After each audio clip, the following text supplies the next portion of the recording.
On the 125th anniversary of DePaul University, it is both a time to celebrate and to reflect on how the institution's mission and purpose have evolved throughout the years. DePaul University was founded because of a need: access to higher education. The Vincentian spirit and commitment modeled in our founder, Vincent DePaul, and sustained by all those who follow him, inspired DePaul University from the very beginning. At the dawn of the 20th century, the country is experiencing massive migration. Over 30 million immigrants arrive in the United States. Chicago is flooded with new Irish, German, and Polish residents.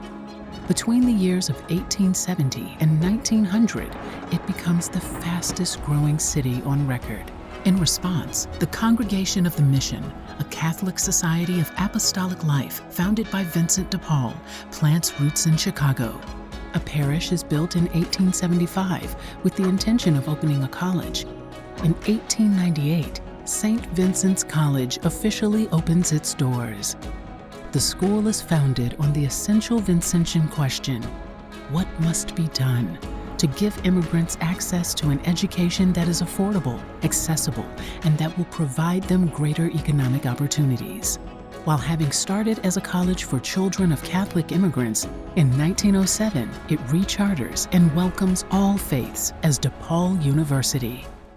Vincentian leadership understands it must design an education that meets the specific needs of the young working-class students that it serves.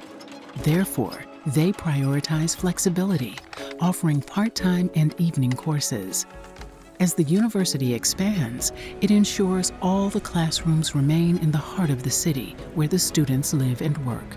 This founding mission of inclusion remains part of DePaul's core values and synonymous with the economic, cultural, personal, and social empowerment that a quality education gives.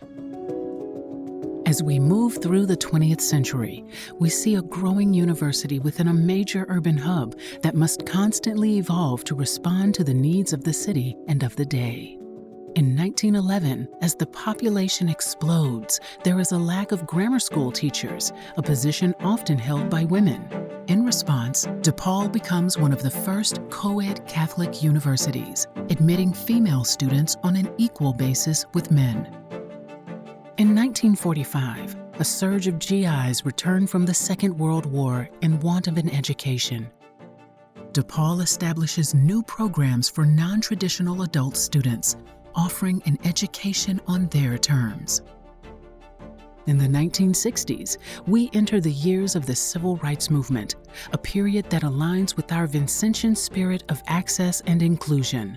In 1968, DePaul's Black Student Union forms and holds protests. University administration and faculty respond, developing an African American Studies department and committing to hiring more Black staff and faculty members. It was a wonderful time, actually, to be in the university arena, so to speak. Students were very active. They were addressing all of the issues of the day. It was right during the Vietnam War. It was a civil rights movement. It was a women's movement. But what I saw evolve from that is the myriad of ways in which the university has begun to address the issues in society. DePaul deepens partnerships with community organizations across the city, working to improve social conditions tied to systemic inequality, chronic poverty, crime, social isolation, public health issues, housing insecurity, and more. Each semester, we have students from all areas of the university. They all come to donate their time and skills to the people we serve. In 1998, a community-based service learning model intersecting academics with service is formalized with the creation of the Stain Center. The Stain Center equips 4,000 students with the knowledge and experience needed to help them develop into socially conscious citizens and leaders. Service learning is one of the university's highest impact practices.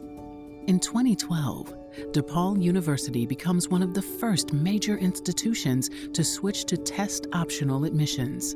Internal and external research pointed out test scores represent the student's socioeconomic status and access that they had before, rather than the student's academic potential. We found that high school GPA and performance are far better predictors and levels the playing field. We have remained committed to that, and I do not foresee that commitment will waver.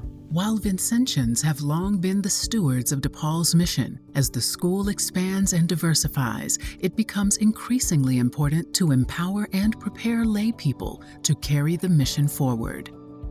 In 2017, DePaul hires its 12th president, the first lay leader in the university's history. As we celebrate our 125th anniversary, we have the opportunity to reflect on DePaul's meaningful and vibrant history and to design our path forward into the next 125 years. This milestone celebrates the commitment of our entire DePaul community, our students, faculty, staff, and our vast network of alumni who span the globe are all carrying forward our Catholic Vincentian mission in the work that they do. Our journey through history shows that as a university, we remain firmly rooted in our Vincentian values, but more must be done. I think DePaul does a great job of including people from different backgrounds, but we still have a lot of work to go. Participation in higher education varies across race, ethnicity, and economic status.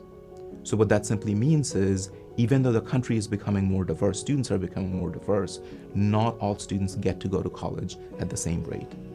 This is the work to be done for us. We make possible for the Vincentian spirit and the Vincentian mission to be alive in Chicago.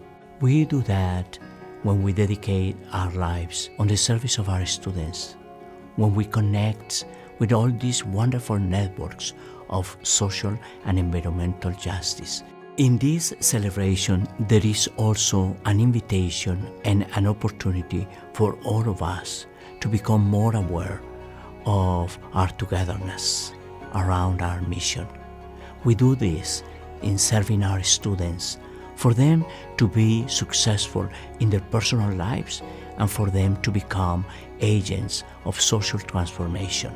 The dignity of our students is in our hearts, in our minds, in our commitment. This is DePaul. This is who we are, and this is what we work for.